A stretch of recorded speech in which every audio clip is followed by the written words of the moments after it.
பாலகண்டம் துணிச்சல், பொறுமை, புத்திசாலித்தனம் மற்றும் உண்மைத்தன்மை போன்ற பரிபூரண மனிதர் என்று நாரதர் ராமரை விவரிக்கிறார். அவரது மனைவி கைகேயியை பிரியப்படுத்த அவரது தந்தை தசரதனால் நாடுகடத்தப்பட்டார். ஆனால் பின்னர் போரில் ராவணனை தோற்கடித்து சீதையை மீட்டெடுத்தார். தனது ராஜ்யத்தை மீட்டெடுத்த பிறகு ஒரு பக்தியுள்ள முனிவரான வால்மீகி ஒரு கிரவுண்ட பறவையை கொல்வதைக் கண்டார்.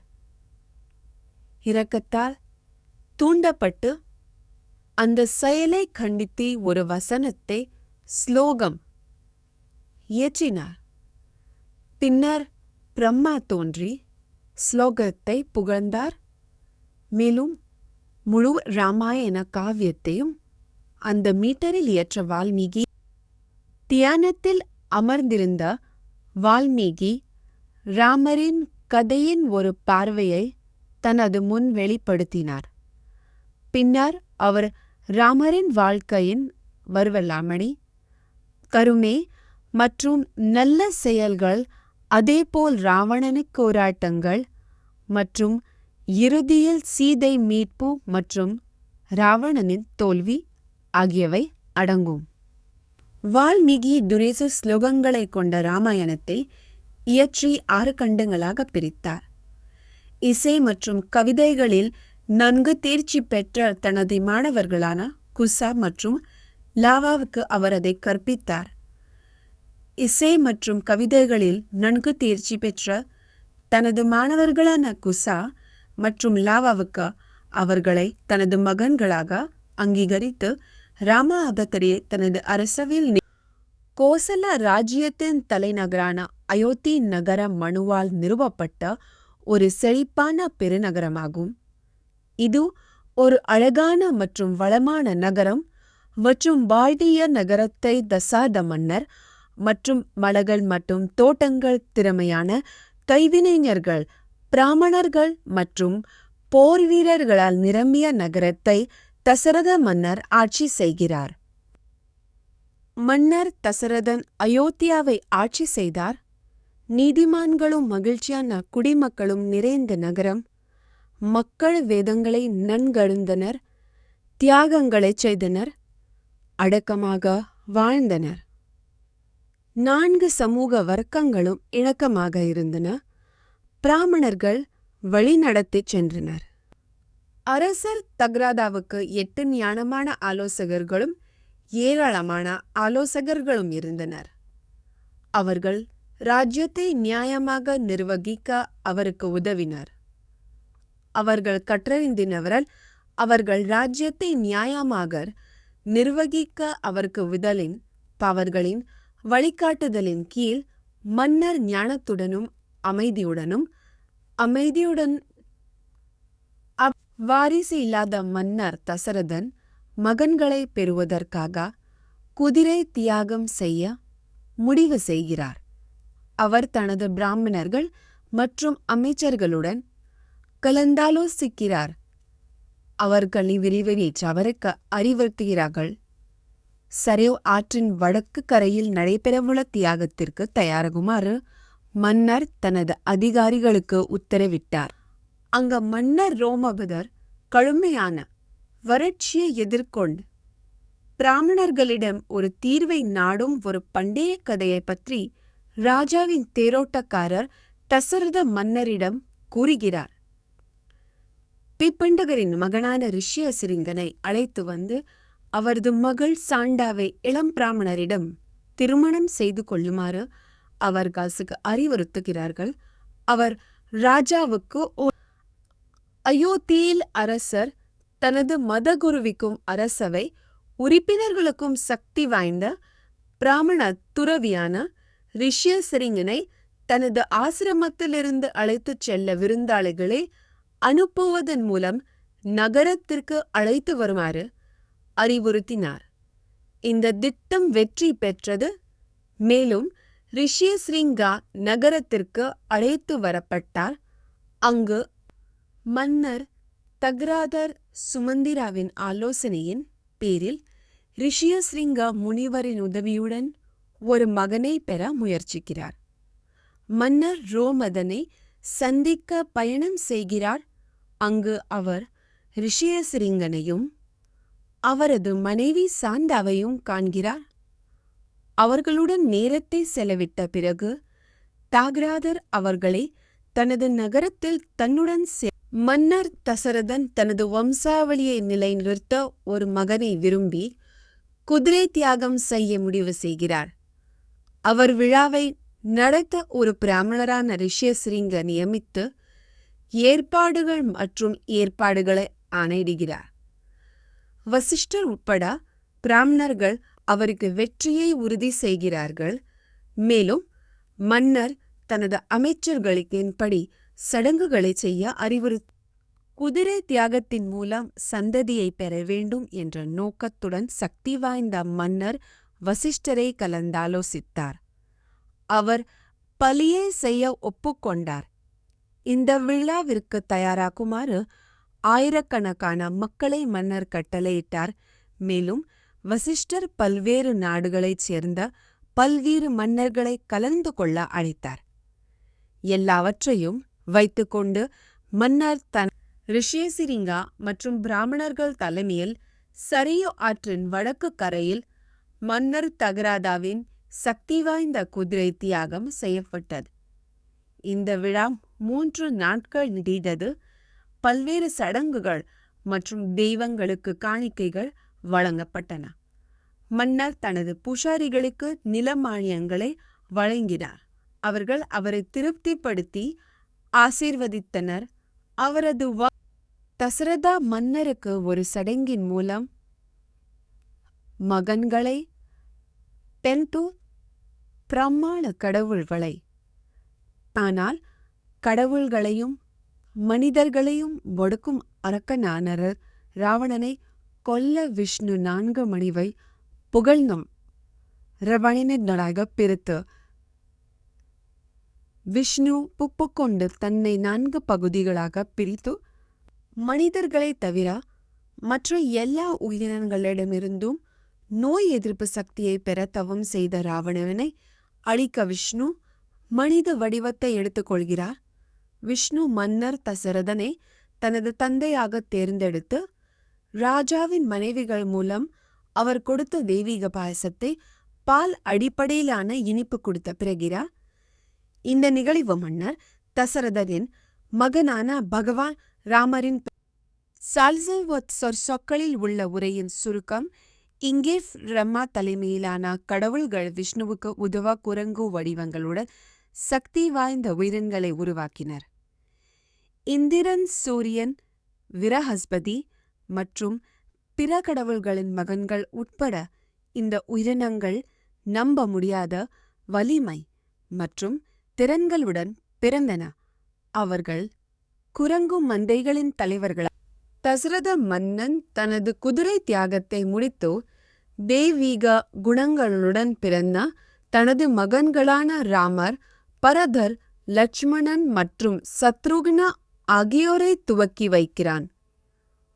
மன்னர் அவர்களின் பிறப்பு மற்றும் பெயரிடும் விழாவை கொண்டாடுகிறார். பின்னர் துறவி விஸ்வாமித்ராவை அயோத்திக்கு வருகை தருமாறு அழைக்கிறார். இது ராஜ்யத்திற்கு மிகுந்த. விஸ்வாமித்ரா ஒரு சக்தி வாய்ந்த துறவி. மாரீச்சா மற்றும் ஸ்வீஹு என்ற 2 அரக்க சகோதரர்களிடமிருந்து தனது யாவர் ராமனை தனித்து சுகி என்ற 2 அரக்க சகோதரர்களிடமிருந்து தனது தியாகத்தை பெறுவார் என்று விஸ்வாமித்ரா உறுதியளிக்கிறார். மேலும் தனது சொந்த தகுதி மற்றும் புகழுக்காக தனது கோரிக்கையை வழங்குமாறு ராஜாவர் மீதான தனது இளமை மற்றும் அனுபவமின்மை காரணமாக தனது 7 வயது மகன் ராமரை ராவணனின் தலைமையில் உள்ள ராட்சசர்களுடன் சண்டையிட அனுமதி மன்னர் தசரதர் வயனத் ராமரை விட்டு விடுமாறு அவரை வற்புறுத்த முயற்சிக்கிறார். ஆனால் தசரதன் மறுத்துவிடுகிறார். ராவணனை எதிர்கொள்ள சக்தி வாய்ந்த ராவணனை எதிர்கொள்ள முடியாது கூறுகிறார். சக்தி வாய்ந்த ராட்சச பகவானை ராமரை வெளியேறுமாறு கேட்கும்போது கீசகனின் மகன் கோபமடைகிறான். அவரை வாக்குறுதியில் பொய்யானதி என்று அழைக்கிறான். ராமரின் நல்லொழுக்கங்களையும் திறன்களையும் மேற்கோள் காட்டி ஞானமுள்ள வசிஷ்ட முனிவர் தலையிட்டு தனது வார்த்தையை கைவிட வேண்டாம் என்று ராஜாவை வலியுறுத்துகிறார். ராமர் ராட்சசர்களிடமிருந்து தன்னை பாதுகாத்துக் கொள்ள வல்லவர் என்பதை அவர் ராஜாவுக்கு நினைவூட்டுகிறார். அரசர் தகராதர் ராமரை வைசிஷ்டரிடம் ஒப்படைக்கிறார். அவர் அவருக்கு வாலா மற்றும் அதிவாலா தொகுப்புகளிலிருந்து மந்திரங்களையும் அறிவியல்களையும் கற்பிக்கி வாலா மற்றும் அவ்வேறு துறைகளில் வெல்ல முடியாத மற்றும் ஒப்பிட முடியாத திறன்களை வழங்குகின்றன. தனது புதிய சக்திகளால் ராமர் இலையுதிர்கால ராமரும் லட்சுமணன் செல்வம் நிறைந்த துறவியான விக்ரமமித்ராவை சந்தித்தனர். அவர் சிவனுக்கு சொந்தமான ஒரு புனித ஆசிரமத்திற்கு அவர்களை வழிநடத்தினார். ஆயிரக்கணக்கான ஆண்டுகளை தவிர்த்தவர் தவன் செய்து வந்த துறவிகளுக்கு இந்த ஆசிரமம் இருப்பிடமாக இருந்தது. ஆசிரமத்திற்கு சென்ற பிறகு ராமரும் அவரது சகோதரும் அங்கு ரவை கழித்தனர். துறவிகளின் விருந்தோம்பலை ராமர் விக்ரமித்ரா மற்றும் பிற துறவிகளுடன் சேர்ந்து சரியு ஆற்றில் பாயும் மானசா குளத்தை கடக்கிறார். பின்னர் அவர்கள் கொடூரமான மிருகங்கள் மற்றும் பறவைகளால் பாதிக்கப்பட்ட ஒரு பயங்கரமான காட்டை எதிர்கொள்கிறார்கள். இந்த காடு ஒரு காலத்தில் 2 வளமான மாகாணங்களாக இருந்தது. ஆனால் இப்போது பொல்லாத யக்ஷினி தாரிகாவால் ஆளப்படுகிறது என்று ராகவா ராமர் ஒரு பெண் யக்ஷினி வலிமை கேள்விக்குள்ளாக்குகிறார். அவர் பிரம்மாவால் மகத்தான சக்தியை கொடுத்தார், ஆனால் பின்னர் சபிக்கப்பட்டார். விக்ரமித்ரா மணர்கா மற்றும் பசுக்களின் நலனுக்காக அவளை கொலை கொல்லுமாறு ராமருக்கு கட்டளையிடுகிறார். கடந்த காலத்தில் மற்ற ஆட்சியாளர்கள் பொல்லாத பெண்களை கொல்வதற்கான முன்னுதாரணத்தை தனது பெண்ணியத்தால் பாதுகாக்கப்பட்ட அரக்கனான தாரகனை கொல்ல தீர்மானித்த ராமர் அவரும் அவரது சகோதரர் லட்சுமணனையும் அழிப்பதற்கான அவரது முயற்சிகளை எதிர்க்கிறார். தாகனின் மாயைகளால் ஏமாற்றப்பட்ட பிறகு ராமர் அம்புகளால் அவளை கொல்கிறார். மகிழ்ச்சியடைந்த கடவுள்கள் ராமரை வழி நடத்தியதற்காக விக்ரமித்ராவுக்கு வெகுமதி அளிக்கிறார்கள். மேலும் சக்தி வாய்ந்த துறவியான விக்ரமித்ரா ராகவனுக்கு பல்வேறு வான ஆயுதங்களை வழங்குகிறார்.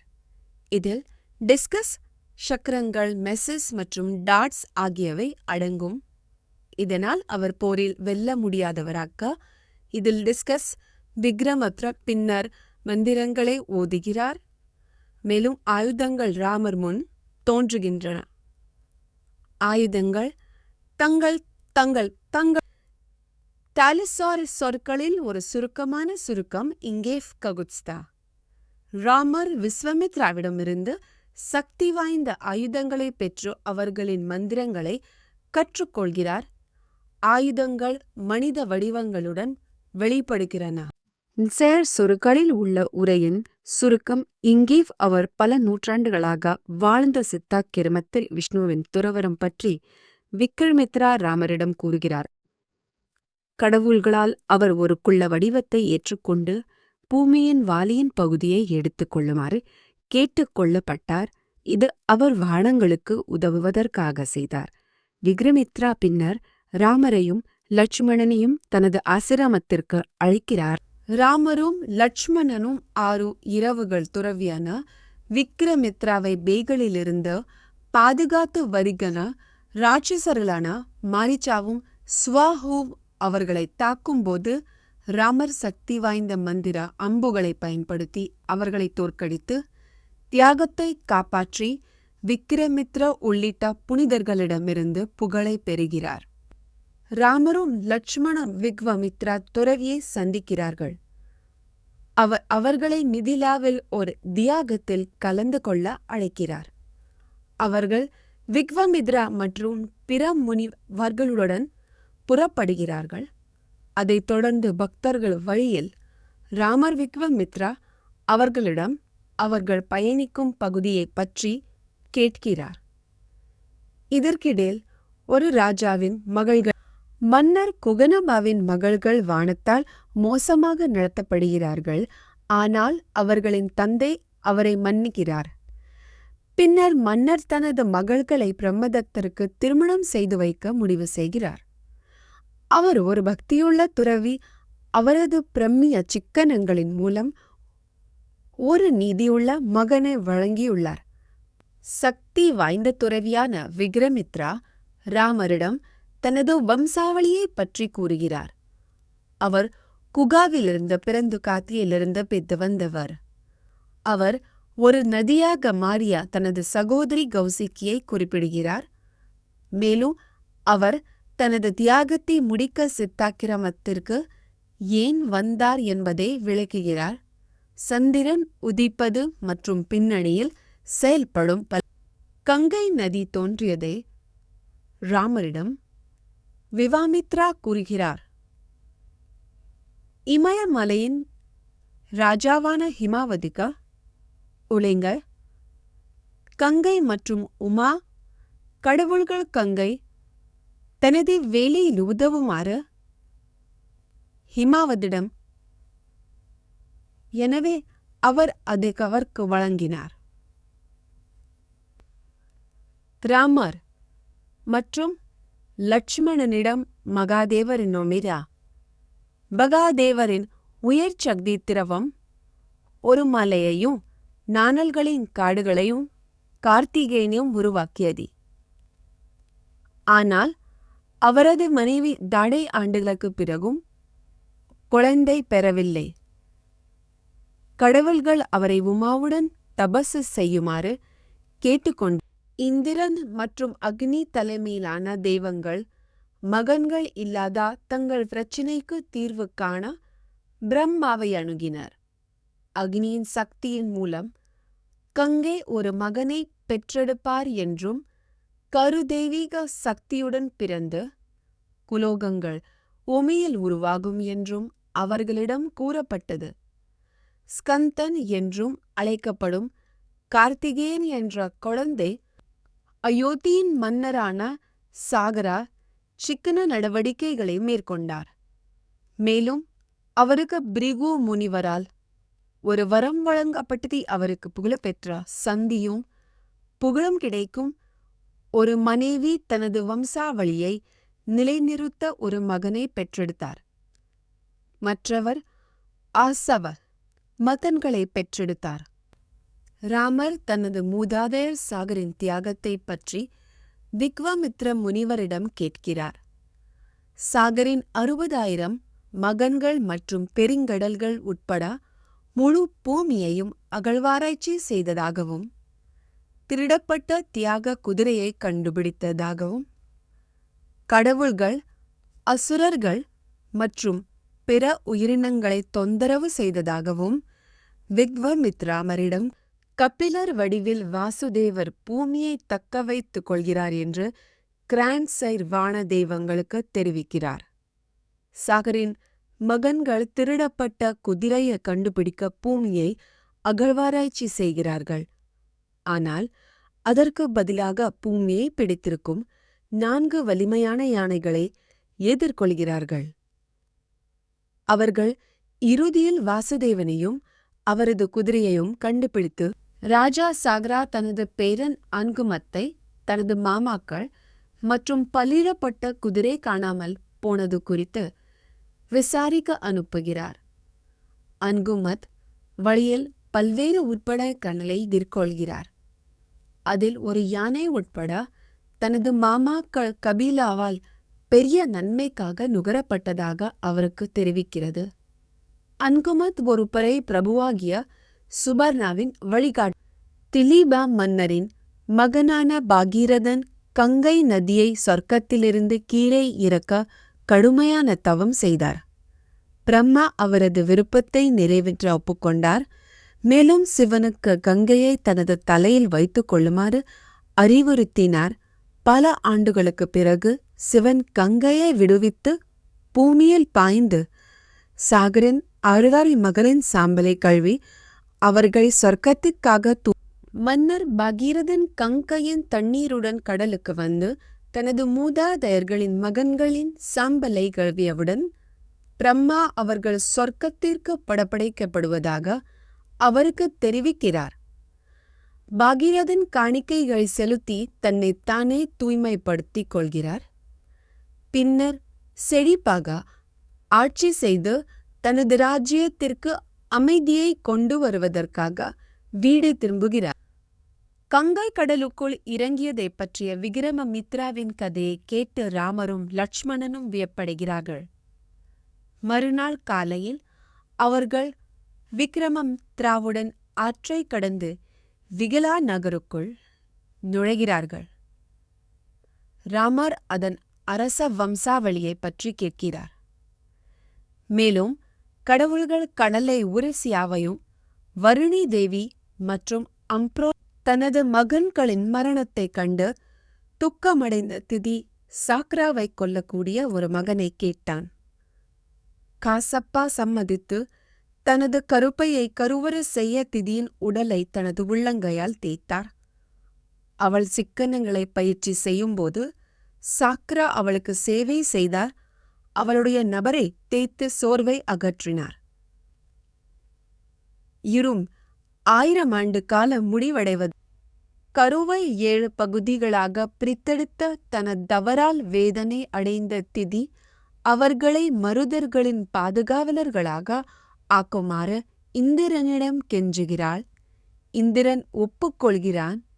திதியின் மகன்கள் பல்வேறு பிராந்தியங்களில் சக்தி வாய்ந்த மனிதர்களாக மாறுகிறார்கள். உரை பின்னர் ராமருக்கும் விக்ரமித்திராவுக்கும் இடையிலான உரையாடலுக்கு தாவுகிறது. தசரதனின் மகன்கள் விக்ரமித்ராவை சந்தித்து விருந்தினர்களாக வரவேற்கப்படுகிறார்கள். ஒரு காலத்தில் கௌதமருக்கு சொந்தமான மிதிலாவில் உள்ள ஒரு பண்டைய ஆசிரமத்தை பற்றி துறவி அவர்களுக்கு சொல்கிறார். அவர் இந்திரனின் வஞ்சக வடிவத்தால் அநீதி இழைக்கமத்தார். கௌதமர் இந்திரனை இழக்கவும் அகல்யா ராமர் வரும் வரை 1000 ஆண்டுகள் ஆசிரமத்தில் வாழவும் சபிக்கிறார். கௌதமரின் சாபத்தால் 1000 கண்கள் கொண்ட தெய்வமான சக்ரா தனது விந்தணுவை அகற்றினார். வானவர்கள் அதை ஒரு ஆட்டுக்கடாவின் விந்தணுவுடன் இணைத்து அதை மீட்டெடுத்தனர். அதை அவர்கள் இந்திரனுக்கு வழங்கினர்.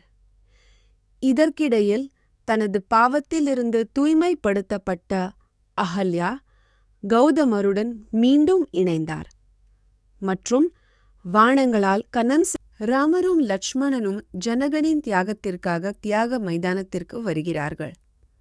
துறவி விக்ரமித்ரா அவர்களை வர்ஷ்டு அவர்களின் வசிப்பிடத்தை ஏற்பாடு செய்கிறார். ஜனகன் விக்ரமித்ராவேற்று வீரம் மற்றும் அழியாதவர்களைப் போல விவரிக்கப்படும் ராமர் மற்றும் லட்சுமணனை பற்றி கேட்கிறார். விக்ரமமித்ரர் ஜனகனிடம் மித்தலாவில் ராமர் மற்றும் லட்சுமணனின் சாகசங்களை கௌதமரின் மூத்த மகனான சதத்தந்தா ராமரின் பிரசன்னத்தை கண்டு வியப்படுகிறார். சக்தி வாய்ந்த துறவியான விக்ரமித்ரா ராமரை அவரது குடும்பத்தினர் வரவேற்றதாகவும் ராமருடன் அவரது தாயார் கடந்த காலத்தில் சந்தித்ததை பற்றி கூறப்பட்டதாகவும் விளக்குகிறார். சக்தி வாய்ந்த மன்னரும் துறவியுமான விக்ரமித்ரா வசிஷ்டரின் ஆசிரமத்திற்கு வருகை தருகிறார். அங்கு அவர் அன்புடன் வரவேற்கப்படுகிறார்.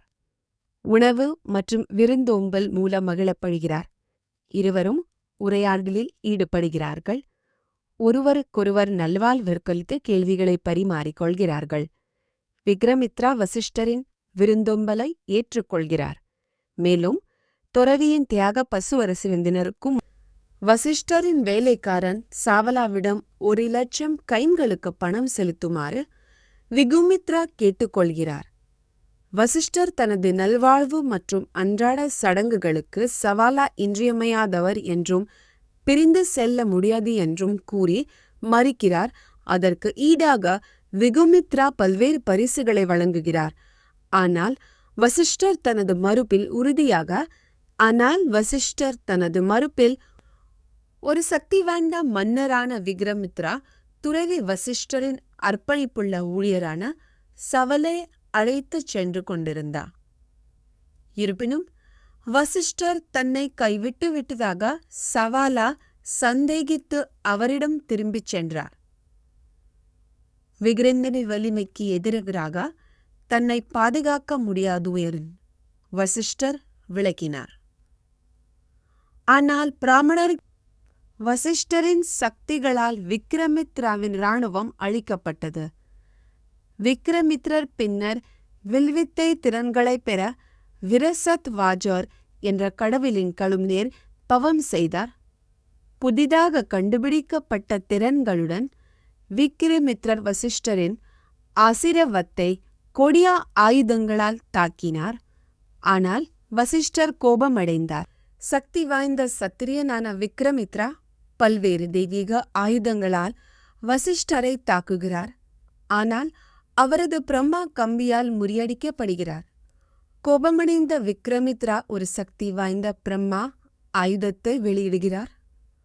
ஆனால் வசிஷ்டர் மீண்டும் வெற்றி பெறுகிறார். இறுதியில் விக்ரமித்ரா தோல்வியை ஒப்புக்கொண்டு பிராமணஹூதை பெற கடுமையான தவத்தை செய்வதாக. சல்கோர் சொற்களில் ஒரு சுருக்கமான சுருக்கம். இங்கே விக்ரமித்ரா வசிஷ்டரின் எதிரியை உருவாக்கிய பிறகு கடவுளம் ஆண்டுகள் கடுமைத்ரா வசிஷ்டரின் எதிரியை உருவாக்கிய பிறகு கடவுள்களுடன் சொர்க்கத்திற்கு சென்றார். இருப்பினும் விக்ரமித்ரா தனது துறவிக்கு உண்மையான மதிப்பு இல்லை. மன்னர் திருசங்குவின் 100 மகன்கள் அவரை சபிக்கிறார்கள். தங்கள் தந்தை மற்றும் அவர்கள் மீது அவர் அவமரியாதை காட்டியதால் அவர் ஒரு சந்தலா வெளியேற்றப்பட்ட ஆகிவிடுவார் என்று கூறுகிறார்கள். மன்னர் சந்தலா குழுவில் விழுந்து ராஜாவின் நோக்கங்கள் குறித்து அனுதாபம் கொண்டார். ஆனால் சந்தேகம் கொண்ட துறவி விக்ரமித்ராவின் உதவியை நாடுகிறார். விக்ரமித்ராவின் மகன்களும் சீடர்களும் ராமருக்காக பலியிட பிராமணர்களை ஒன்று திரட்டுகிறார்கள்.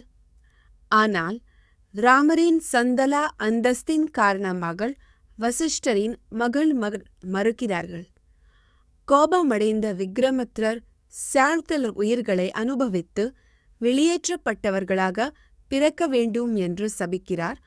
அதே நேரத்தில் மகோதியா நிஷாதாஹூதுக்கு ஒரு சக்தி வாய்ந்த துறவியான விக்ரமித்ரா திரிசங்கு ஒரு ராஜாவாக தனது சொந்த சுய சம்பாதித்த துறவியின் மூலம் சொர்க்கத்திற்கு அழைத்து செல்வதாக சபதம் செய்கிறார்.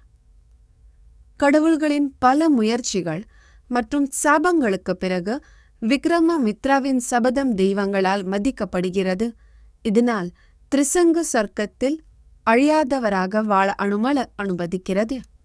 விக்ரமித்ராவால் உருவாக்க துறவிகள் சென்ற பிறகு விக்ரமித்ராவின் குழு காட்டை விட்டு வெளியேறுகிறது.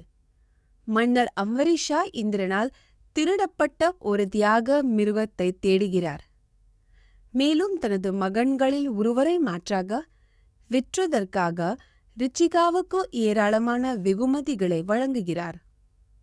ஆரம்பத்தில் மறுத்த ரிச்சிகாவின் இளைய மகன் சுனகாவிற்கப்படவில்லை. ஆனால் அவர்களின் இரண்டாவது மகன் சுனசேபா ஒரு புகழ்பெற்ற மன்னர் தனது குடும்பத்தால் கைவிடப்பட்ட பின்னர் தனது தாய்வழி மாமா விக்ரமித்ராவிடமிருந்து பாதுகாப்பை நாடுகிறார். விக்ரமித்ரா உதவ ஒப்புக்கொள்கிறார். மேலும் அக்னியின் உதவியுடன் ஒரு தியாகத்தை எவ்வாறு செய்வது என்று சுனசேபாவுக்கு அறிவுறுத்துகிறார். இதன் விளைவாக அவர் நீண்ட ஆயுளை அடைகிறார். மேலும் மன்னர் சடங்கை வெற்றிகரமாக சக்தி வாய்ந்த துறவியான விக்ரமித்ரா மேனகா என்ற அப்சராவால் திசை திருப்பப்படுகிறார்.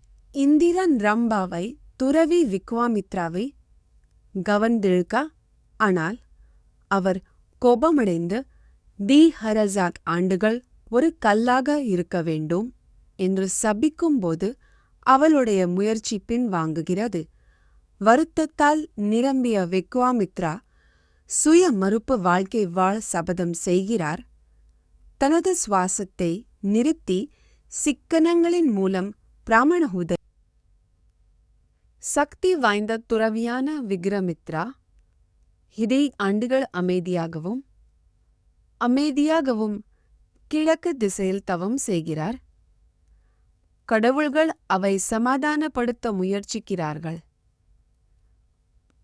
கனால் அவர் உறுதியாக இருக்கிறார். இறுதியில் பிராமணர் மற்றும் நீண்ட ஆயுளுக்கான அவர் விருப்பத்தை மிதிலாவின் மன்னன் ஜனகன் வருகை தந்த விக்ரமித்ரா முனிவரையும் ராமர் வரவேற்கிறான். தெய்வீக வில்லை கட்டக்கூடிய எவருக்கும் பரிசாக வழங்குவதன் மூலம் தனது மகள் சீதையை திருமணம் செய்து கொள்வதற்கான ராமரின் தகுதியை சோதிப்பதாக ஜனகன் விளக்குகிறார். பல மன்னர்கள் அதை வளைக்க தவறிவிட்டனர். ஆனால் ஜனகன் ராமர் வெற்றி பெறுவார் என்று சல்சைஷே சொற்களில் உள்ள உரையின் சுருக்கம் இங்கே மன்னர் ஜனகா தெய்வீக வில்லை ராமருக்கு வழங்குகிறார். அதை சரம் கட்டக்கூடிய எவருக்கும் சவால் விடுகிறார். ராமர் எளிதாக வில்லை பிடித்து கொண்டு சரத்தை சரி செய்து அதை இரண்டாக பிரித்து பூமியை அசைக்கும் உரத்த ஒலியை உருவாக்குகிறார்.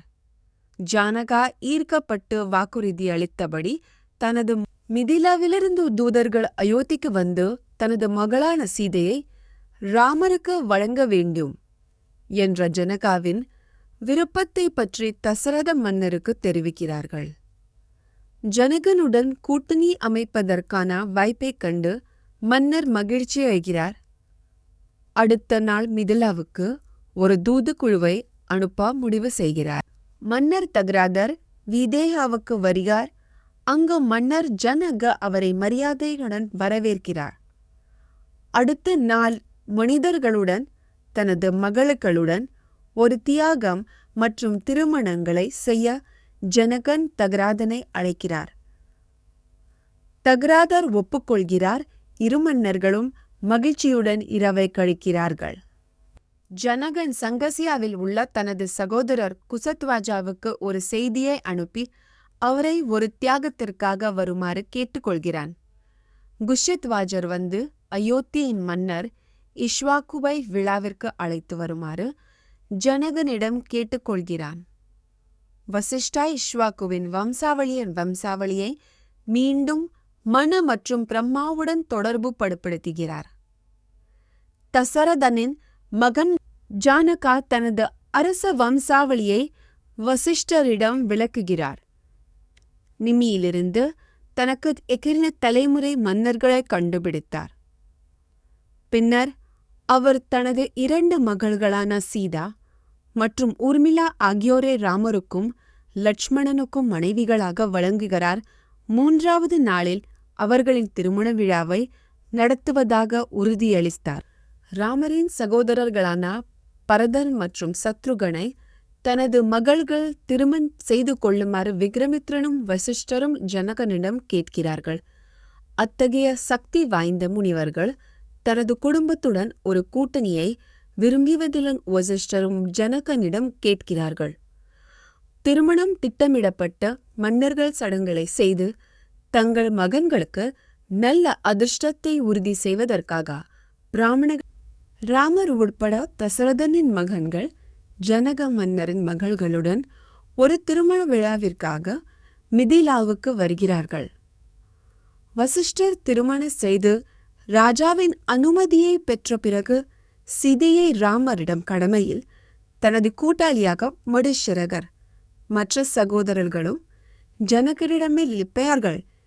மன்னர் தசரதன் மிதிலாவின் இறைவன் வைதேகருடன் தனது தலைநகருக்கு புறப்பட தயாராகி வருகிறார். அவர்கள் செல்லும் வழியில் புனிதர்களும் உதவியாளர்களும் அவர்கள் தனது கோடாரை நினைவிறார்கள். விரைவில் அவர்கள் தனது கோடாரி மற்றும் வில்லுடன் பூமிக்கு வந்த ஜமதக்னியின் மகன்.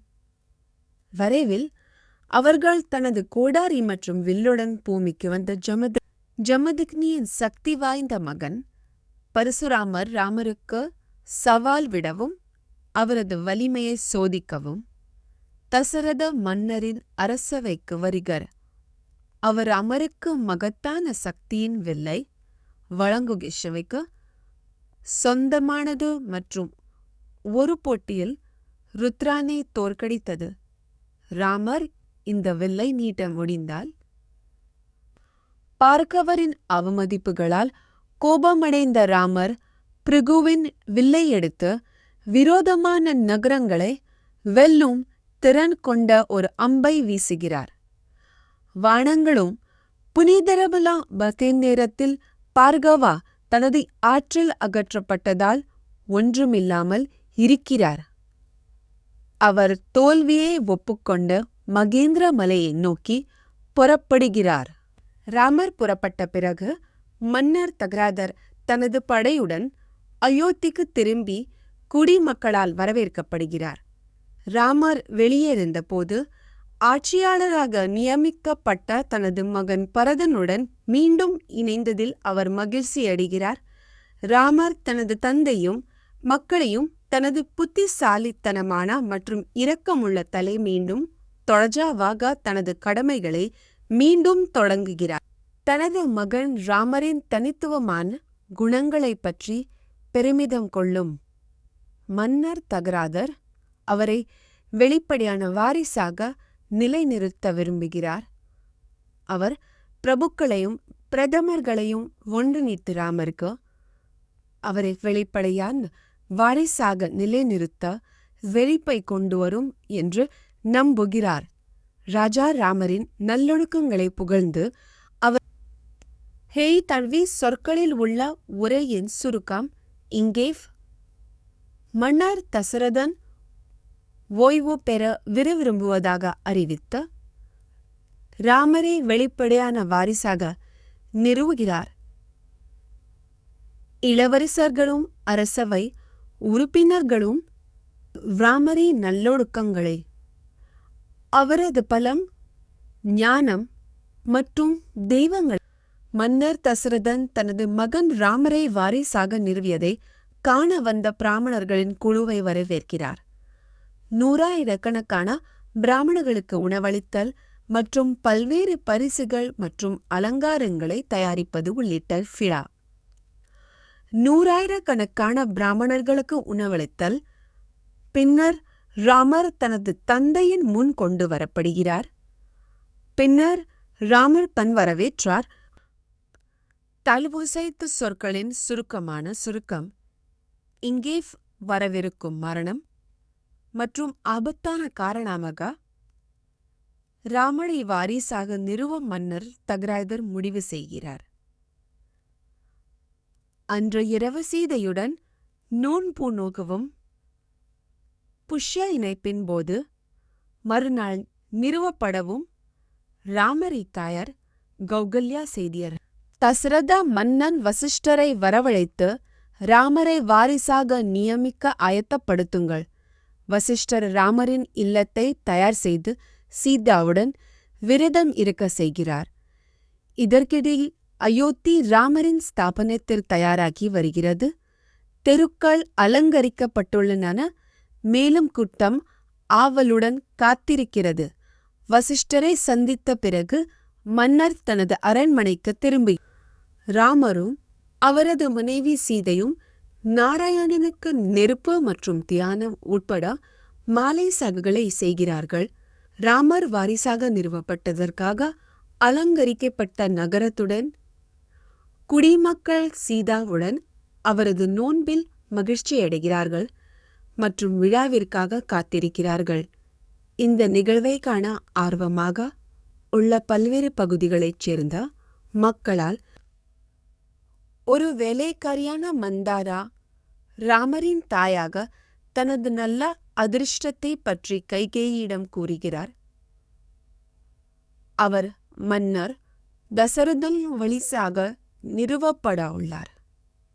மந்திராவின் வார்த்தைகள் கைகேயியை கோபத்துடனும் மந்திராவின் தனது சொந்த மகன் பரதன் ராஜ்யத்தில் தனது சரியான இடத்திலிருந்து கைகேயின் செவிலியரான மந்தாரா ராமர் ராஜாவாக பதவியேற்றதை பற்றி வருத்தப்பட்டு கைகேயை வரவிருக்கும் துக்கத்தை பற்றி எச்சரிக்கிறார். கைகேயி ராமரை பாதுகாக்கிறார். அவர் தனது நல்லொழுக்கங்கள் காரணமாக ராஜ்யத்திற்கு தகுதியானவர் என்று கூறுகிறார். பரதர் அரச வம்சாவளியில் இருந்து விலக்கப்படுவார் என்று முன்கணதன் மூலம் மந்திராவால் கோபமும் செல்வாக்கும் அடைந்த கைகேயி மன்னர் தசரதன் ராமராய் பெக்ராடிகள் வனப்பகுதிக்கு நாடகத்தி பாரதத்தை வாரிசாக நிறுவ வேண்டும் என்று கோருகிறார். அசுரர்களுக்கு எதிரான போரின் போது தனது கணவர் வழங்கிய 2 வரங்களையும் பயன்படுத்தி இந்த இலக்கை அடைய அவர் திட்டமிட்டுள்ளார். ராமர் மீது கொடூரமான விளைவுகள் இருந்த போதிலும் கைகேயின் பெருமை ராமர் பதவியேற்றதை பற்றி ராணி கைகேயிக்கு தெரிவிக்க மன்னர் தசரதன் தனது அறைக்குள் நுழைகிறார்.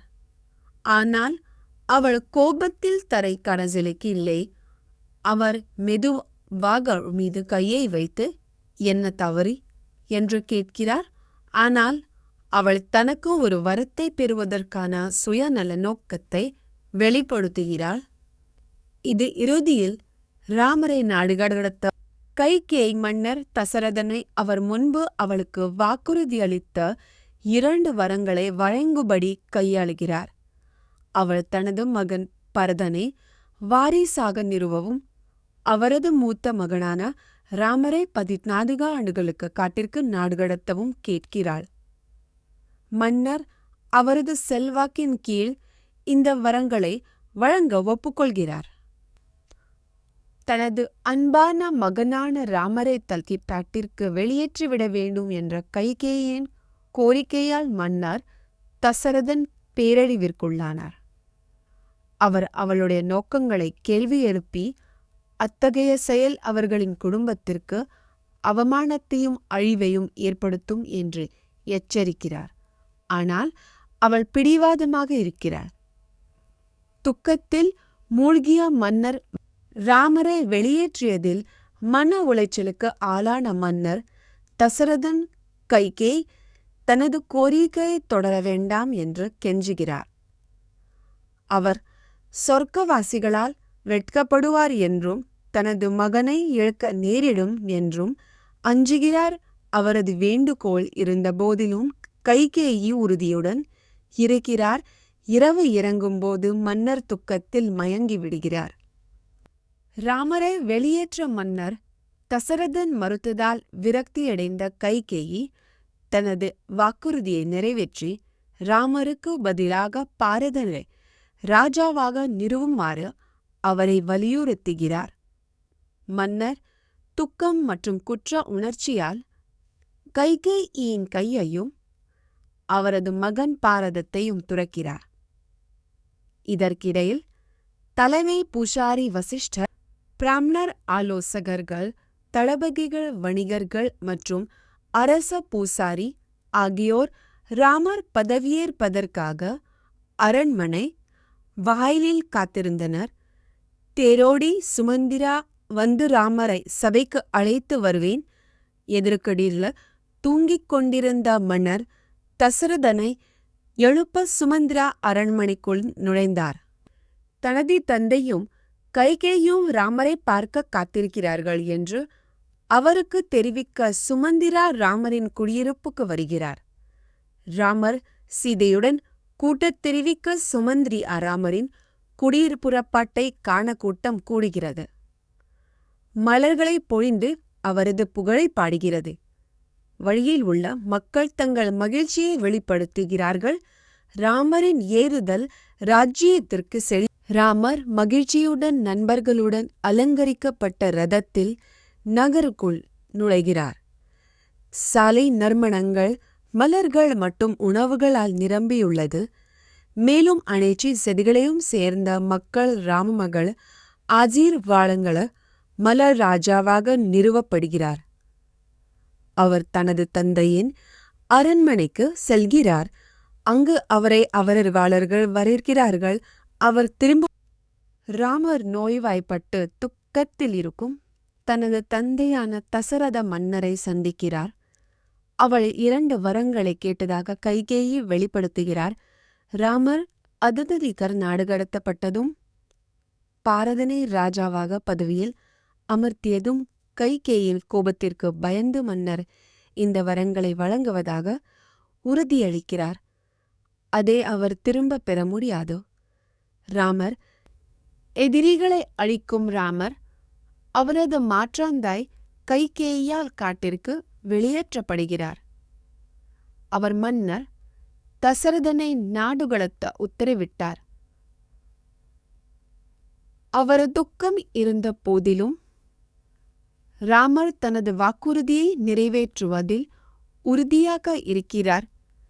மேலும் தனது தந்தையின் விருப்பங்களை பூர்த்தி செய்வதற்கு தனது மகன் 10 ஆண்டுகளுக்கு காட்டிற்கு நாடுகடத்தப்படுவார் என்பதை அறிந்த ராமரின் தாயார் கௌகல்யா புலம்பத் தொடங்குகிறார்.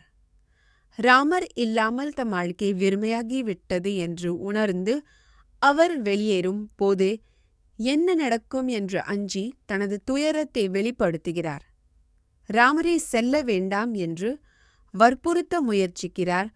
அவருக்கு ஒரு இருக்கை மற்றும் உணவை வழங்கிய திருடனிருக்கும் நாடுகடத்தலால் மன உளைச்சலுக்கு ஆளான லட்சுமணன் ராமருக்கு பதிலாக தனக்கும் லட்சுமணனுக்கும் ராஜ்யத்தை பாதுகாக்குமாறு காகல்யரை வலியுறுத்துகிறார். யாராவது அவர்களே மேற்கொண்டு ராஜ்யத்தை பாதுகாக்குமாறு காகல்யரை பெயர்த்தி பற்ற வலியுறுத்துகிறார்.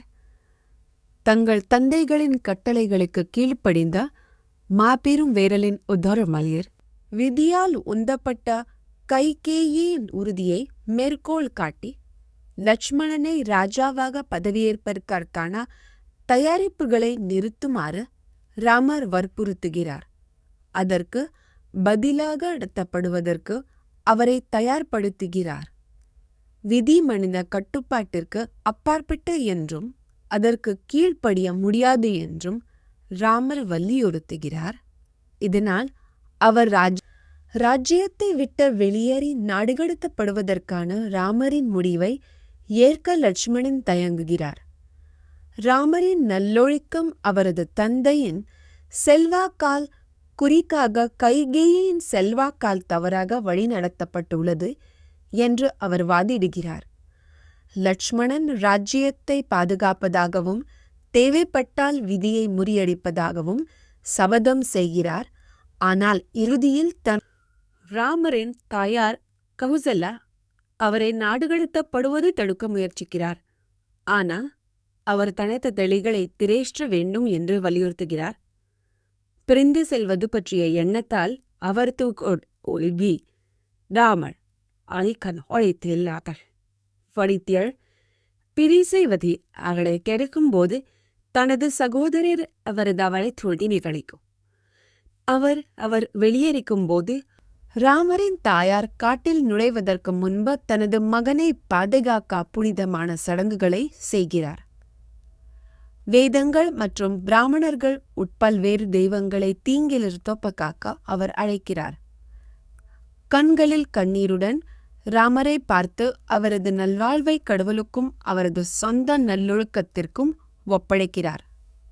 ராமர் தனது தந்தை கைகேயிக்கு அளித்த வாக்குறுதியால் காட்டிற்கு வெளியேற்றப்பட்டு இப்போது சீதையுடன் புறப்பட தயாராகி வருகிறார். சீதை ராமர் புறப்படுவதை பற்றி வருத்தமாகவும் கவலையாகவும் இருக்கிறார். ஆனால் அவர் அயோத்தியில் தங்கி நல்லொழுக்க வாழ்க்கையை வாழ அறிவுறுத்துகிறார். தனது சொந்த தேவைகளுக்கு முன்னுரிமையை அளிக்கிறார். ராமர் நல்ல மன காட்டின் கஷ்டங்கள் மற்றும் ஆபத்துகள் இருந்த போதிலும் ராகவாவுடன் நாடுகடத்தப்படுவதற்கான தனது விதவி சீதா வெளிப்படுத்துகிறார். தனது கணவரை பின்தொடர்வது ஒரு மனைவியின் கடமையாகும்.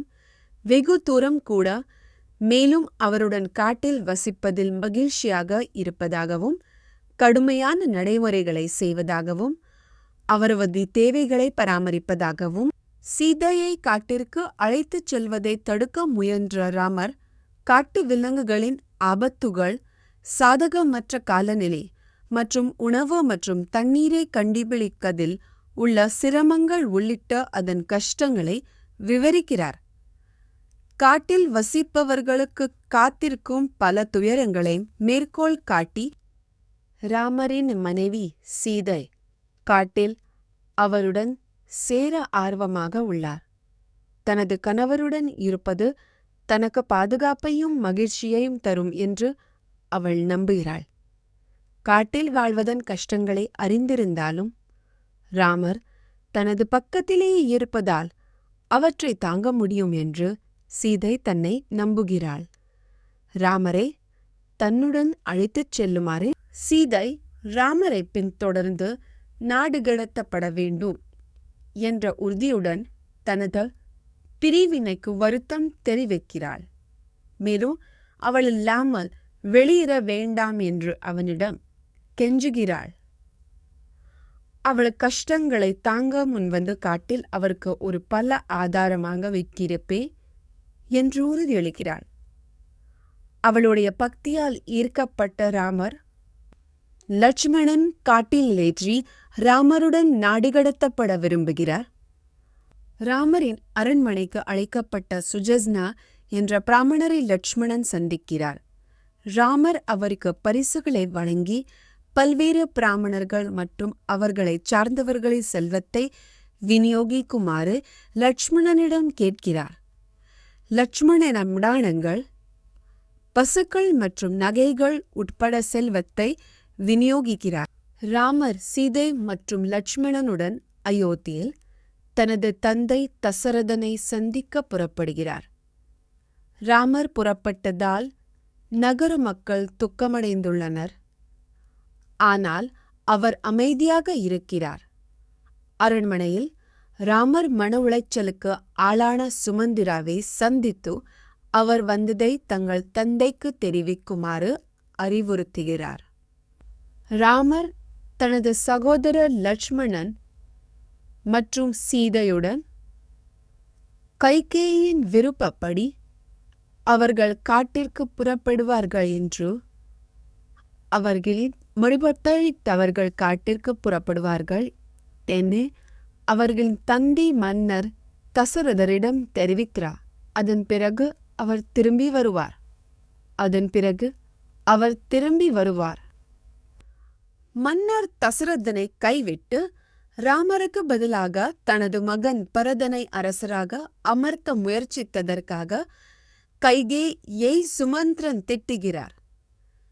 இது பெரும் அவமானத்தை ஏற்படுத்தும் என்றும் தனது கணவரின் விருப்பங்களை அவள் கருத்தில் கொள்ள வேணும் என்றும் அவர் எச்சரிக்கிறார். இது மிக முக்கியமானது. சுமந்திராவின் கடுமையான வார்த்தைகள் இருந்த போதிலும் கைகேயி மன்னர் தசரதன் தனது தேரோட்ட வீரரான சுமந்திரனை ராமருக்காக ஒரு பையை தயார்படுத்தும்படி கட்டளையிடுகிறார்.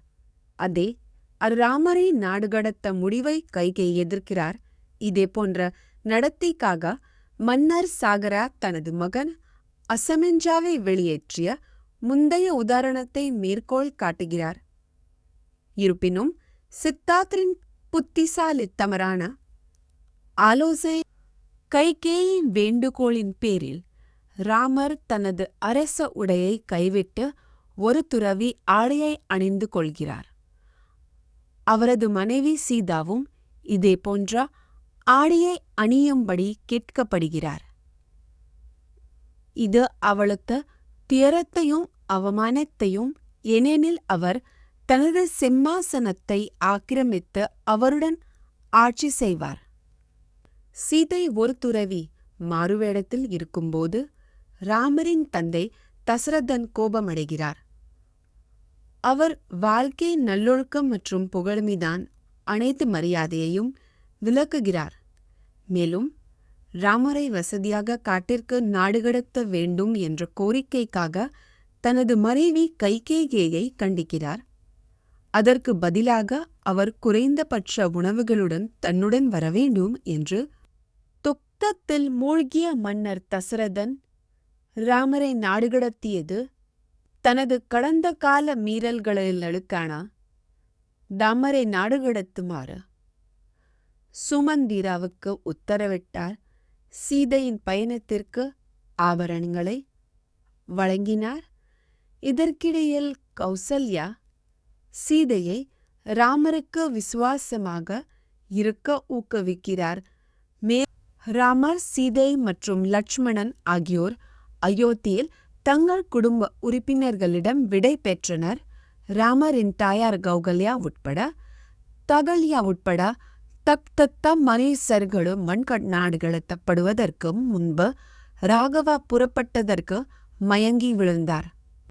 அயோத்தியின் ராணிகள் ராமர் காட்டுக்கு சென்றதை பற்றி புலம்புகிறார்கள். நகரத்தை துக்கத்தில் ஆழ்த்துகிறார்கள். சூரியன், சந்திரன் மற்றும் நட்சத்திரங்கள் மறைக்கப்பட்டு இயற்கை ஒழுங்கு கூட சீர்குலைந்ததால் பூமி பாதிக்கப்படுவதாக தெரிகிறது. மக்கள் தங்கள் அன்றாட வாழ்க்கையை கைவிட்டு ராமரை நினைவு கூர்ந்து தங்கள் துக்கத்தில் ஒருவருக்கொருவர் ஆறுதல் அடைய கைகேயின் கோரிக்கையின்படி தனது மகன் ராமர் காட்டுக்கு சென்றுவிட்டார் என்பதை அறிந்த மன்னர் தசரதன் துக்கமடைந்தார். அவர் கைகேயை கைவிட்டு அவரது ஈடுபாடு இல்லாமல் செய்ய உத்தரவிட்டார். ராமர் வனாந்தரத்தில் போராடுவதை கற்பனை செய்து அயோத்தியிலிருந்து புறப்படுவதைக் கண்டு மன்னரின் துக்கம் அதிகமாக உள்ளது. கைகேயி சக்தி வாய்ந்தவராகவும் அச்சுறுத்தலாகவும் மாறுவார் என்ற அச்சத்தில் தனது மகன் ராமர் காடுகளுக்கு நாடுகடத்தப்படுவதை பற்றி கௌகல்யர் புலம்புகிறார். சுமித்ரா கௌகல்யாவை ஆறுதல் படுத்தி ராமர் தனது சபதத்தை நிறைவேற்றி அயோத்திக்கு அரசனாக திரும்புவார் என்று உறுதியளிக்கிறார். ராமரின் நல்லொழுக்கங்களை பாராட்டுகிறார். அவர் வெல்ல முடியாதவர் என்றும் ராஜ்யத்திற்கு செழிப்பை கொண்டு வருவார் என்றும் கூறுகிறார்.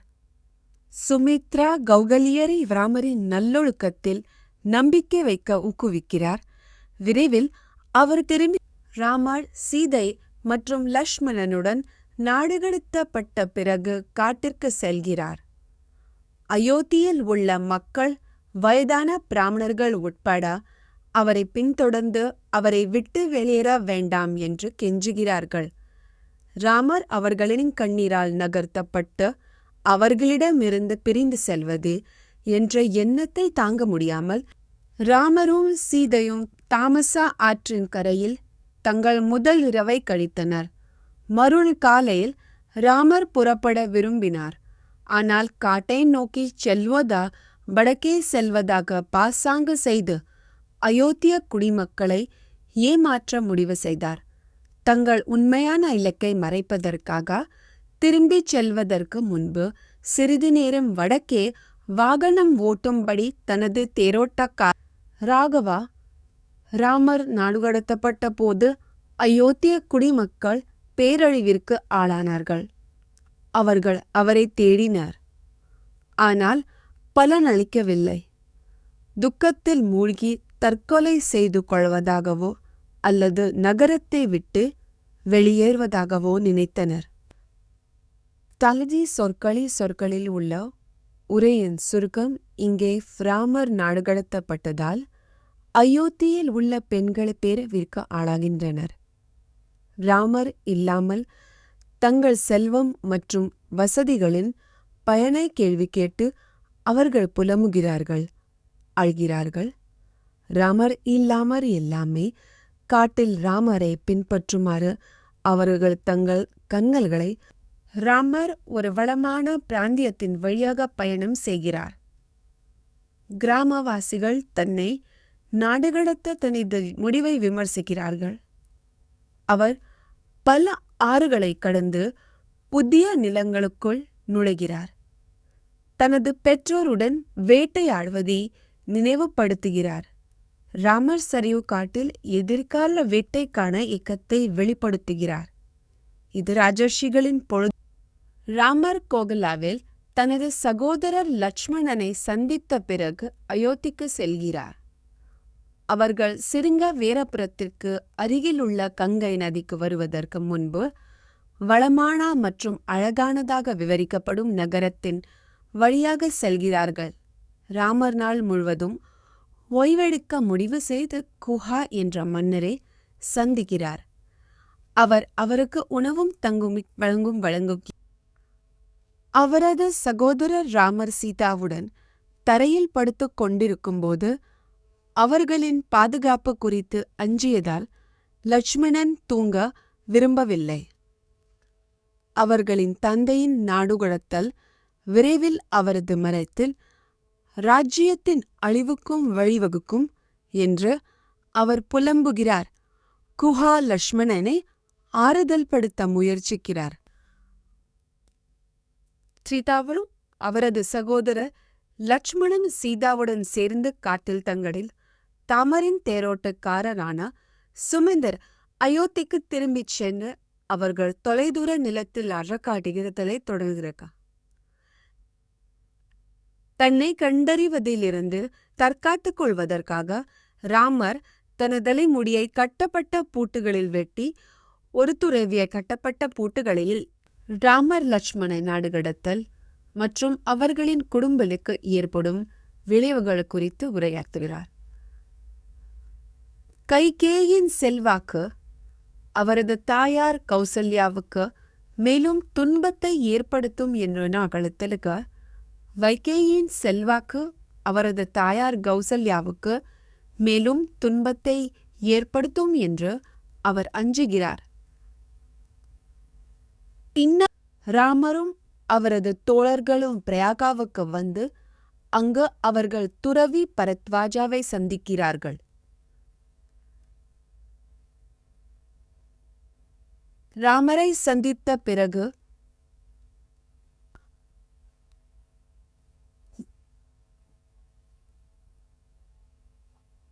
அவரை தீட்டு விருந்தோம்பலை சீதாவுடன் சித்திரகூட்டாவுக்கு மகரிஷி பரத்வாஜா நிகழ்த்திய பிராயச்சித்த விழாவுக்கு பிறகு ராமர் சீதை மற்றும் லட்சுமணன் காளிந்தி ஆற்றின் குறுக்கே பயணிக்கிறார்கள். அவர்கள் ஒரு படகை கட்டி ஆற்றை கடக்கிறார்கள். சீதை கல்யாணிக்கு பாதுகாப்பான பாதைக்காக பிரார்த்தனை செய்கிறார்.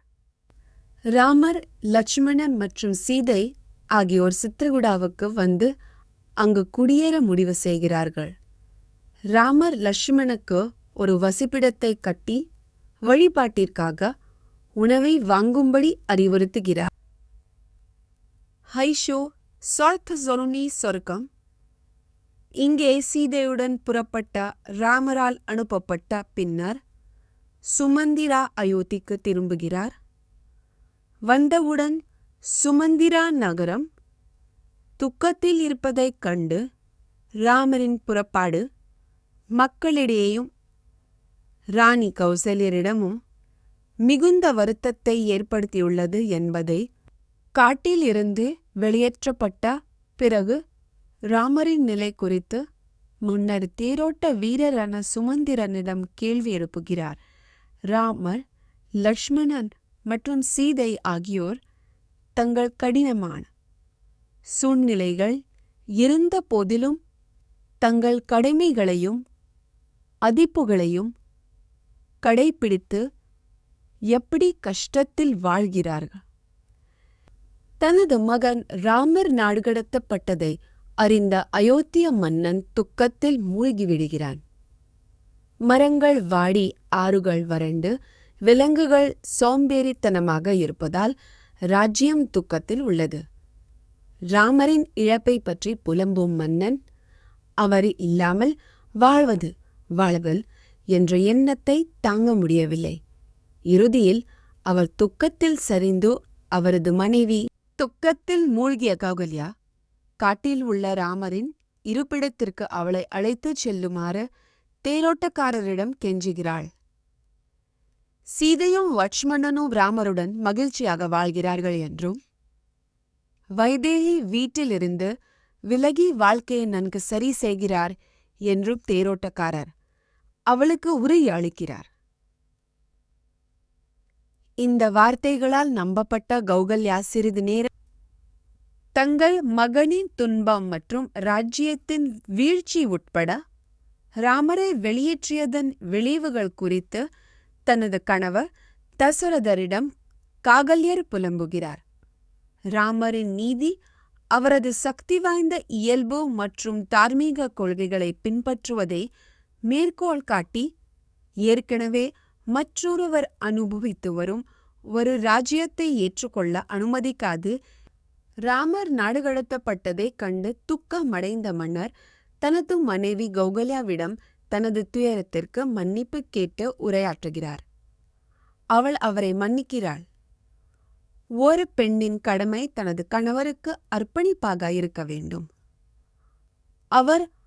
அவளரின் வார்த்தைகளால் ராஜாவின் துக்கம் தற்காலிகமாக தணிந்து அவரை தூங்க அனுமதிக்கிறது. தனது பெற்றோருக்காக தண்ணீர் எடுக்க வந்த ஒரு வனவிலங்கரை தற்செயலாக கொன்றதை நினைவுகூர்ந்த தசரத வருத்தத்தில் மூழ்கி விடுகிறார். மன்னர் அம்பை எடுக்கிறார். ஆனால் துறவி சிறிது நேரத்திற்கு பிறகு இறந்து விடுகிறார். மன்னர் தசரத பேரழிவிற்குள்ளாகி தனது சிந்தனையற்ற செயலின் விளைவுகளை உணர்ந்து மரணத்தை வருத்தப்படுகிறார். தனது மகன் ராமர் நாடுகடத்தப்பட்டதற்காக துக்கத்தில் மூழ்கிய மன்னர் தசரதருக்கு ஒரு துறவியை தவறுதலாக கொன்று அதன் விளைவுகளை நினைவுக்கு வருகிறது. துரை தனதும் மகனுக்காக துக்கத்தில் இறந்து விடுமாறு சபிக்கிறார். இது இறுதியில் மன்னர் தசரதரின் மரணத்திற்கு வழிவகுக்கிறது. ராமரை மீண்டும் பார்க்க முடியாமல் தனது தலைவிதியை நினைத்து அரசவை காலை வரை இசை, நடனம் மற்றும் கொண்டாட்டங்களால் நிரம்பியிருந்தது. அப்போது மன்னரின் காத்திருந்த பெண்கள் அவர் காலமானார் என்பதை கண்டுபிடித்தனர். துக்கத்தில் மூழ்கி அவர்கள் கட்டுப்பாடில்லாமல் அழுதனர் மற்றும் உதவியாளர்களுடன் சேர்ந்து அரண்மனையை துக்கத்துடனும் புலம்பலுடனும் நிரப்பி ராஜ்யத்தை துயரத்தில் ஆழ்த்தியது.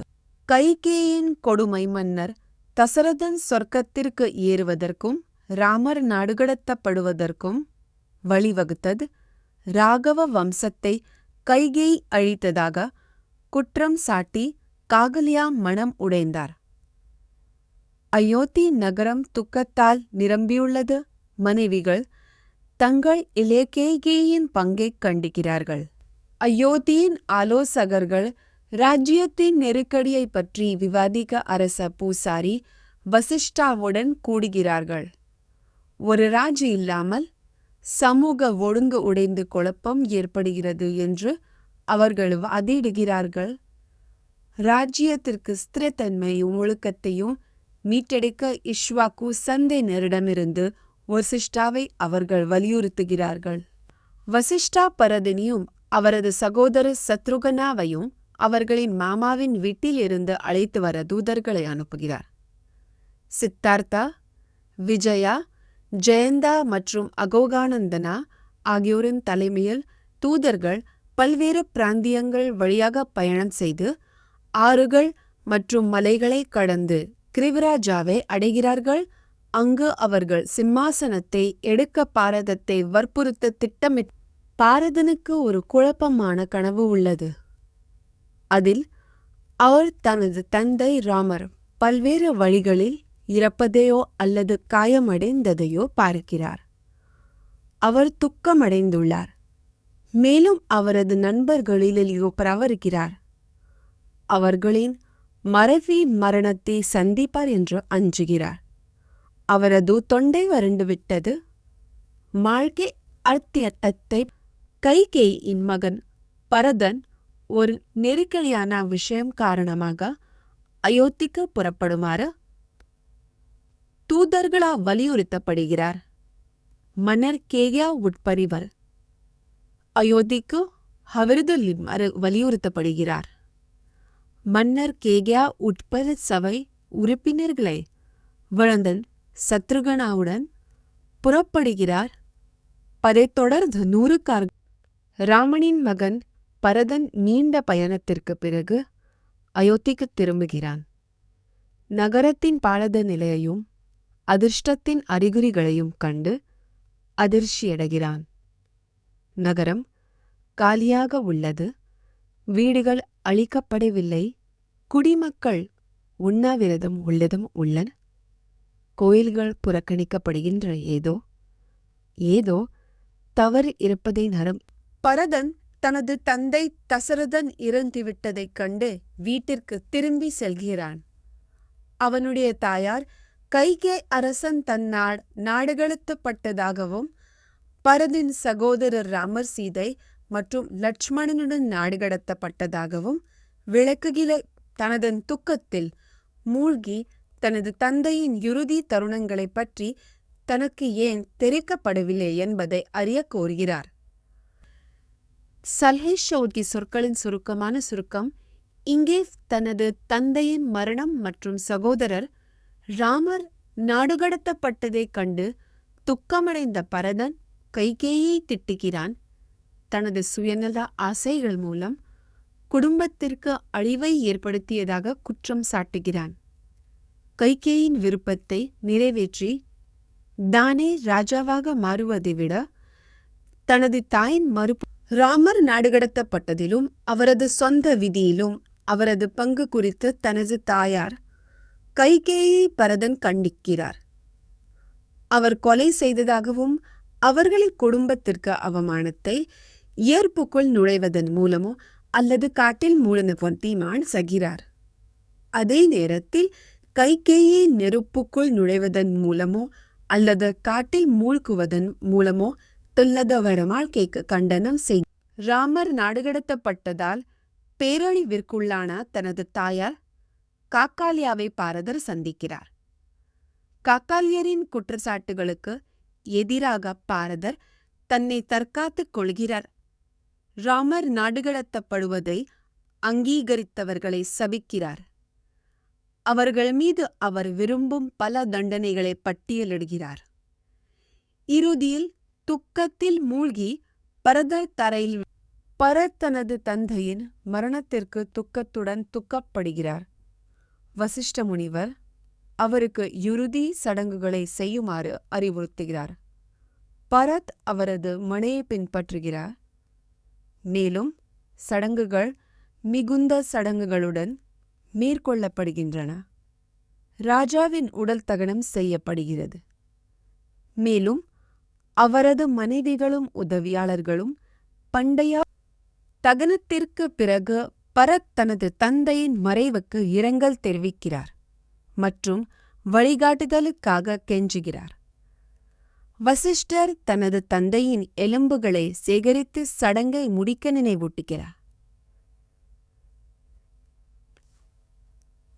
அங்கை பிறப்பு மற்றும் இறப்பு பற்றிய சுமந்திராவின் வார்த்தைகளால் அமைதி அடைகிறார்.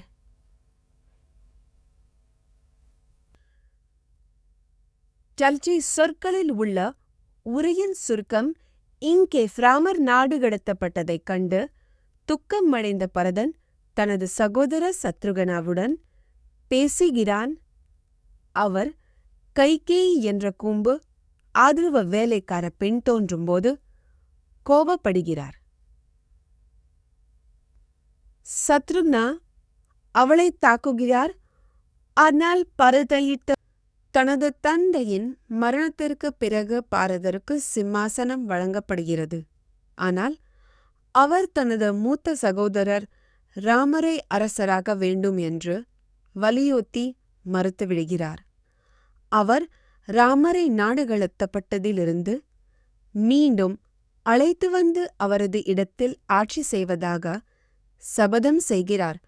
ஆலோசகர்களிடமிருந்தும் அறத்தையும் பாராட்டையும் தலை சொற்களில் உள்ள உரையின் சுருக்கம் இங்கே பாரதா தலைமையிலான திறமையான தொழிலாளர்கள் ஒரு பெரிய குழு இராணுவத்திற்கு ஒரு சாலையை தயார்படுத்துகிறது. அவர்கள் தாவரங்களை சுத்தம் செய்கிறார்கள், பாலங்களை கட்டுகிறார்கள், கிணறுகளை தோண்டுகிறார்கள். நடைபாதைகள் மரங்கள் மற்றும் பூக்களால் வரிசையாக ஒரு அழகான பாதை. ராமர் நாடுகடத்தப்பட்ட பிறகு பரத் தனது தலைவிதிக்கு வருத்தம் தெரிவிக்கிறார். ஆனால் வசிஷ்டாவால் ஆறுதல் அளிக்கப்படுகிறார். அவர் பிரபுக்களையும் ஆலோசகர்களையும் தங்க அரசவைக்கு வரவழைக்கிறார். பரத் வரும்போது குடிமக்கள் மகிழ்ச்சியடைகிறார்கள்.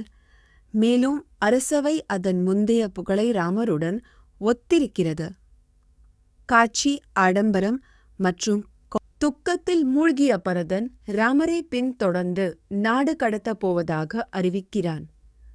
தனது விசுவாசமான ஊழியரான சுமந்திரனை இராணுவத்தை ஒன்று திரட்டி தன்னை வனப்பகுதிக்கு அழைத்துச் செல்லுமாறு கட்டளையிடுகிறான்.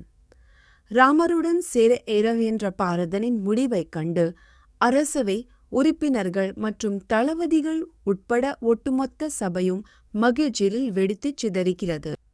ஆயிரக்கணக்கான கார்கள், யானைகள், குதிரைகள் மற்றும் பல்வேறு தொழில் வல்லுநர்களைக் கொண்ட ராமரை கண்டுபிடிப்பதற்காக பரதர் ஒரு பிரம்மாண்டமான ஊர்வலத்தை வழி நடத்துகிறார்.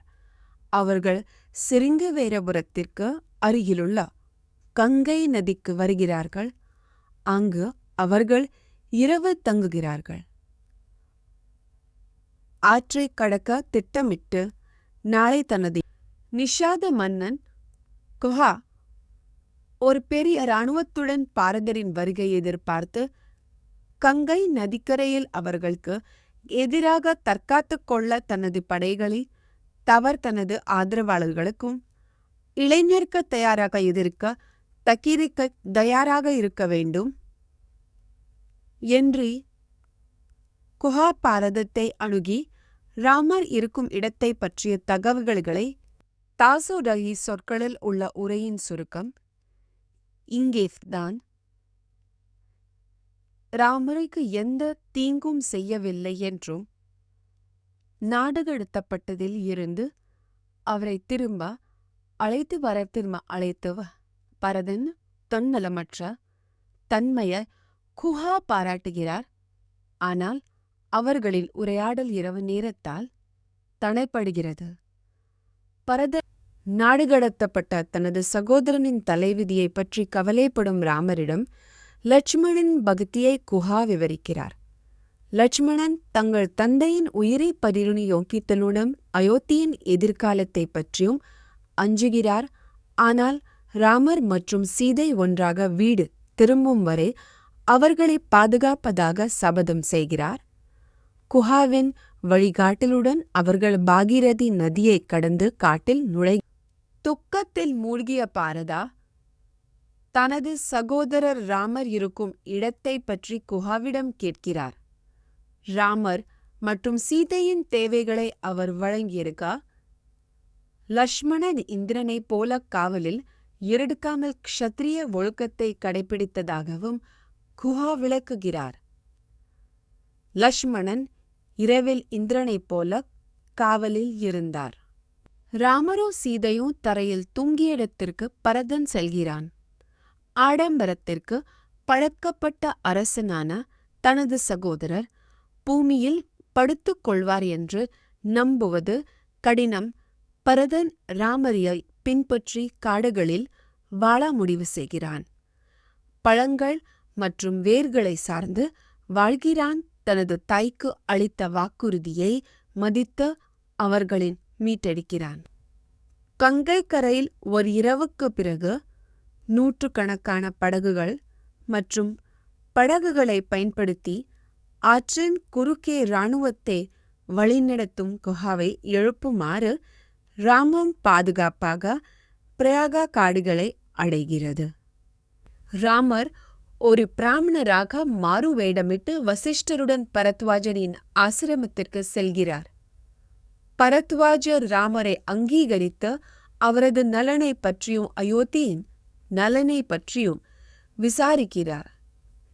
இருமும் ராமரின் சகோதரர் பரதர் தனக்கு எதிராக சதி செய்கிறார் என்று அவர் சந்தேகிக்கும் போது பரதர் ராமரை மீண்டும் ராஜ்யத்திற்கு கொண்டு வர விரும்பினேன்.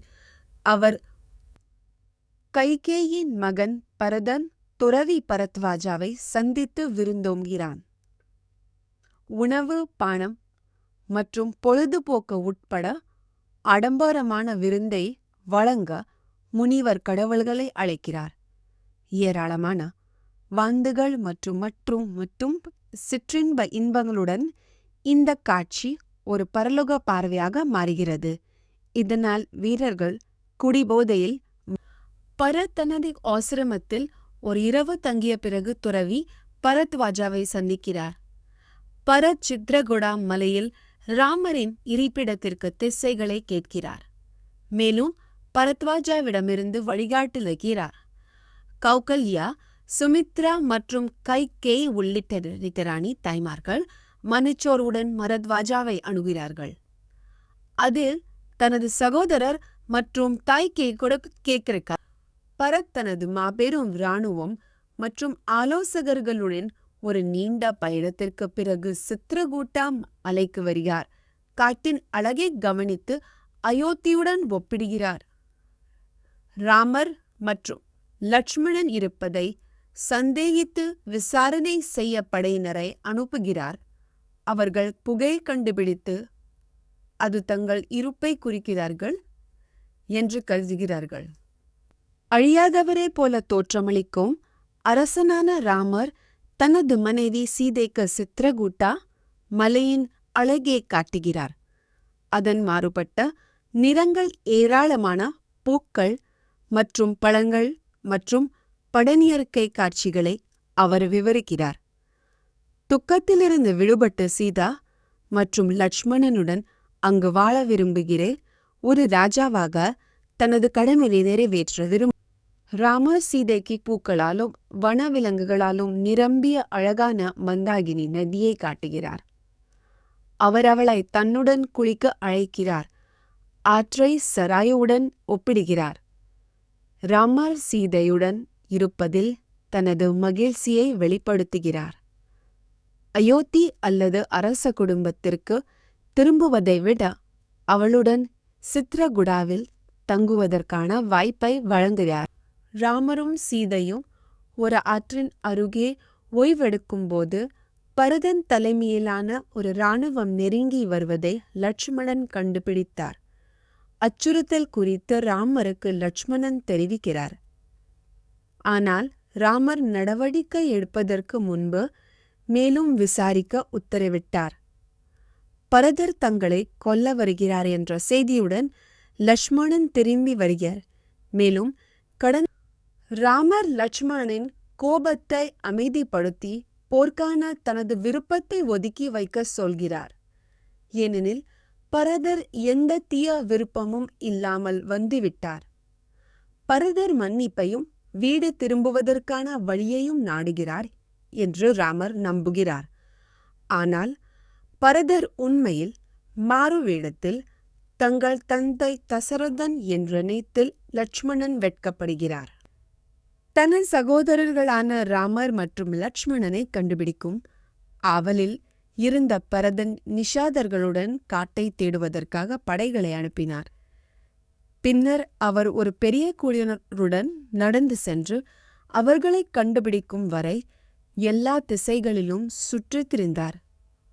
குறிப்பாக தனது தந்தையின் ராஜ்யத்தில் ராமரை அரசராக நிலைநிறுத்துவதில் அவர் அக்கறை கொண்டிருந்தார்.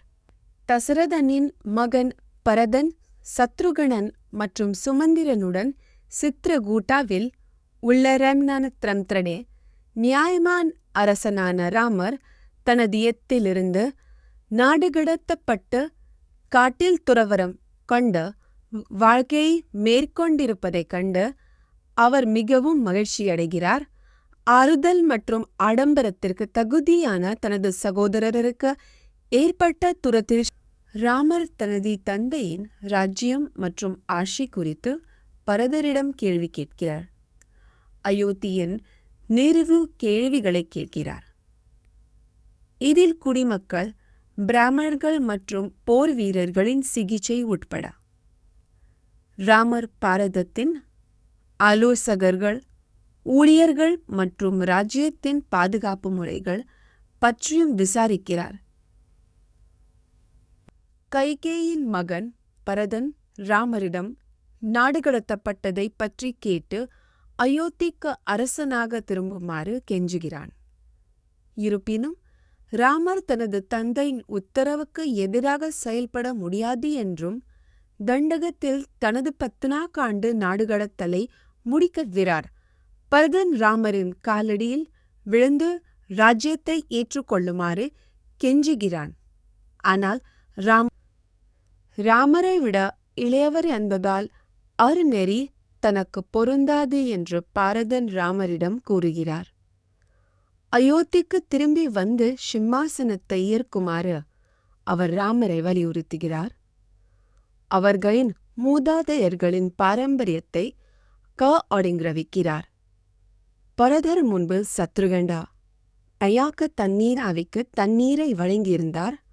ஆனால் சல்ஷோர் ஷோர்களின் சுருக்கம் இங்கேஸ் ராமர் தனது தந்தையின் மரணத்தை பற்றி கேள்விப்பட்டவுடன் சரிந்து விழுகிறார். அவர் சுயநினைவை பெற்று தனது சகோதரர்களின் உதவியுடன் மந்தாகினி ஆற்றின் கரையில் இறுதிச் சடங்குகளை செய்கிறார்.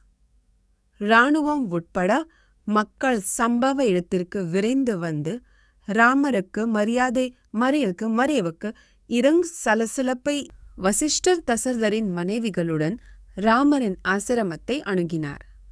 கௌகல்யா ராமரின் தந்தைக்கு ஒரு இங்கிடி பிந்தாவை வழங்குவதைக் கண்டு உணர்ச்சி வசப்பட்டு துயரத்தில் கத்தினார்.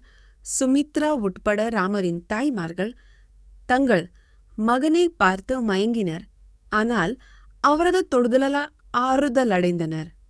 பின்னர் பரதர் வணங்கி வசிஷ்டரின் முன்னிலையில் அமர்ந்தார்.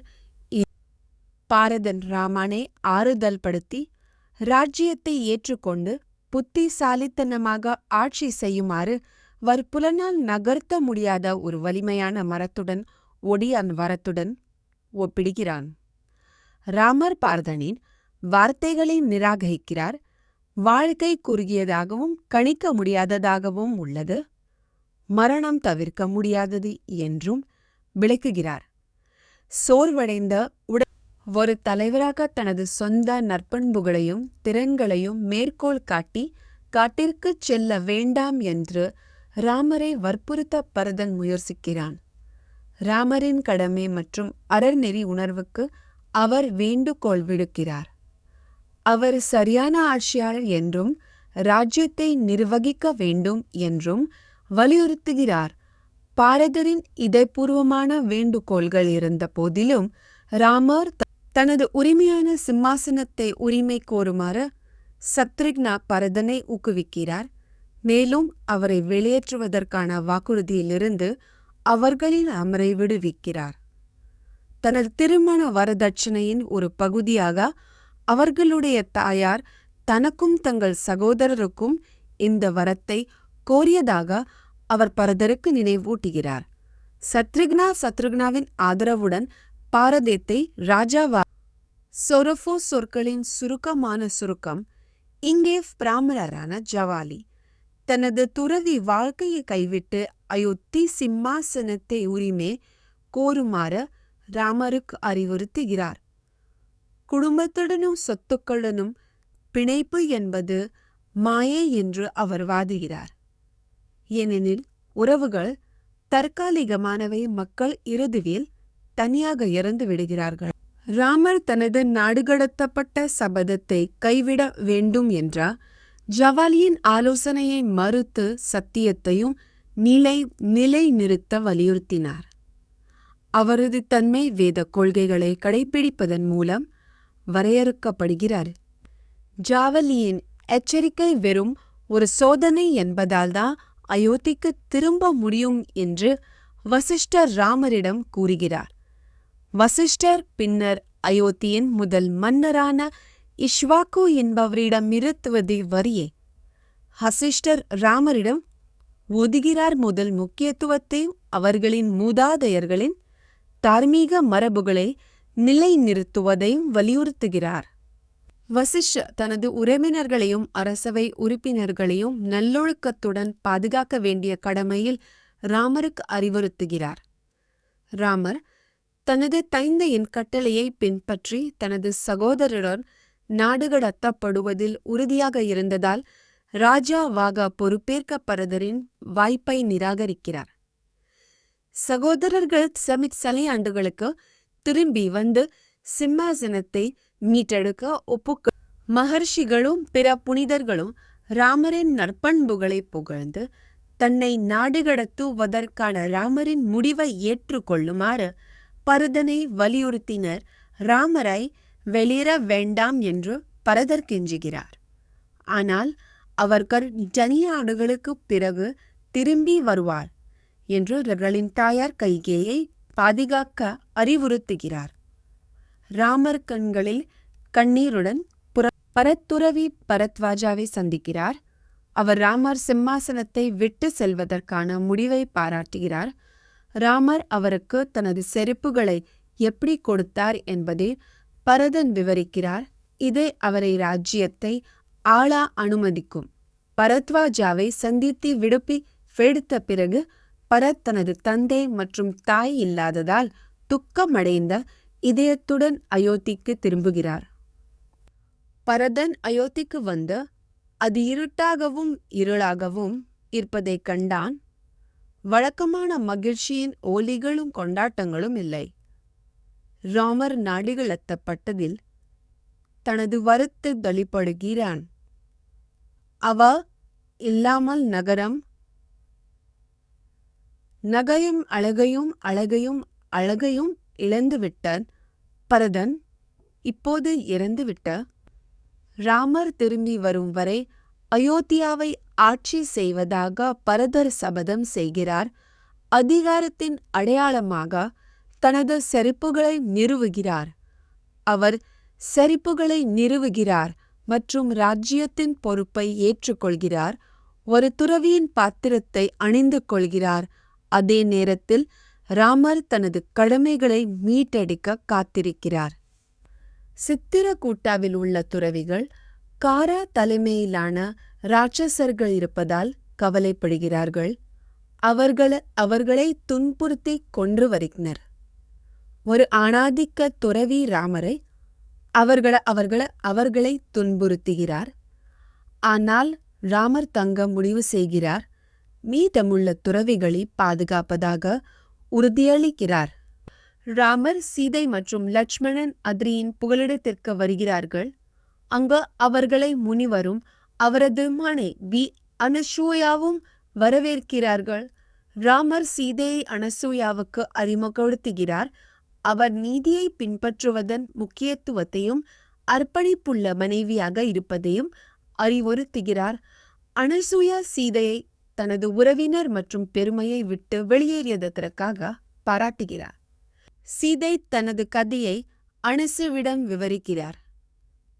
ஒரு சுய தேர்வு விழாவின் மூலம் ராமர் தன்னை எவ்வாறு வென்றார் என்பதை விவரிக்கிறார்.